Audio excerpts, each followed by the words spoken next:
இந்த வருஷம் எல்லாருமே பொங்கல் நல்லபடியா கொண்டாடி இருப்பீங்கங்க. நாங்க எப்படி கொண்டாடினோம் அப்படிங்கிறதாங்க இந்த வீடியோல பார்க்க போறோம். போகி பண்டிகை அன்னைக்கு பார்த்தீங்க அப்படின்னா, மதியமே எல்லா வேலையும் முடிச்சாச்சுங்க. முடிச்சுட்டு ஒரு 3, 4 மணிக்கெல்லாம் என்ன பண்ணோம் அப்படின்னா, சாணி வலிக்க ஆரம்பிச்சாச்சுங்க. சாணியில மஞ்சள் எல்லாம் கொட்டி நல்லா கலந்து விட்டுட்டு, தண்ணியாட்டம் நல்லா கரைச்சிட்டு, வாசல்ல நல்லா வலிச்சு விட்டாச்சுங்க.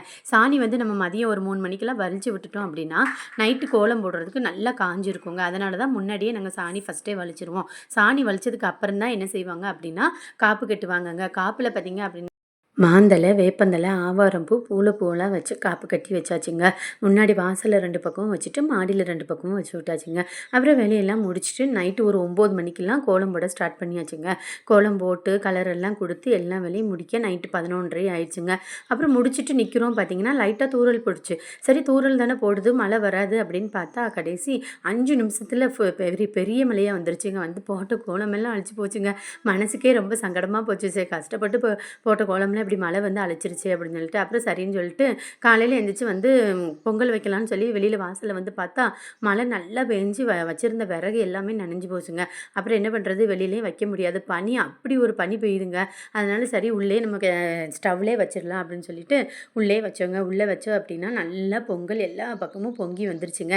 எனக்கு ரொம்ப சந்தோஷமாக இருந்துச்சு. சரின்னு சொல்லி சாமி கும்பிட்டு பக்கத்தில் எல்லாருக்கும் பொங்கல் எல்லாம் கொடுத்துட்டு அத்தை மாமா வீட்டுக்கு கிளம்பிட்டோங்க. அத்தை மாமா வீட்டுக்கு போகிற வழியில் பார்த்தீங்க அப்படின்னா பொங்காளியம்மன் அப்படின்னு ஒரு கோயில் இருக்குங்க. பக்கத்தில் வந்து குறிச்சி குளம் இருக்கும். ரோட்டுக்கு மேலே வந்து இந்த கோயில் இருக்கும். நான் எப்போதுமே அந்த வழியாக தான் எங்கள் அத்தை மாமா வீட்டுக்கு போவேன். ஆனால் நான் இந்த பொங்கலுக்கு மட்டும் கண்டிப்பாக போய் சாமி கும்பிட்டுட்டு போவோங்க. அப்புறம் சாமி கும்பிட்டுட்டு வீட்டுக்கு போயாச்சுங்க. அப்புறம் பொங்கல் வச்சுருந்ததை எல்லோரும் கொஞ்சம் கொஞ்சமாக சாப்பிட்டுட்டு மதியமும் தக்காளி சாப்பாடு செஞ்சு சாப்பிட்டாச்சுங்க. ஏன்னா நாங்கள் நைட்டு தான் வந்து எங்கள் வீட்டு சாமி கும்பிட்றதுனால நைட்டு ஒரு 7, 8 மணிக்கு மேலே தான் சாமி கும்பிடுவோம். அதனால் 4, 5 மணிக்கு மேலே அந்த சமையல் வேலைலாம் ஆரம்பித்து எல்லாமே செஞ்சு சாமிக்கு வந்து படைச்சிட்டு தான் நாங்கள் சாப்பிடுவோம். அதனால் மதியம் வந்து பெருசாக நாங்கள் சமைக்க மாட்டோங்க.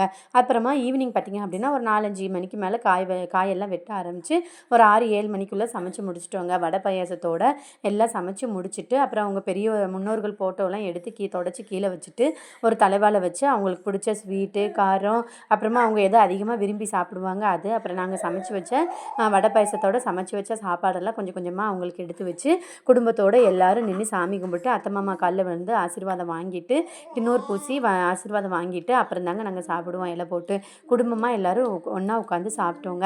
இந்த மாதிரி தான் எங்களோட பொங்கல் வந்து போச்சு. நான் போட்டிருந்த கோலம் நல்லா இருந்துச்சா அப்படின்னு சொல்லி கமெண்ட் பண்ணுங்கங்க.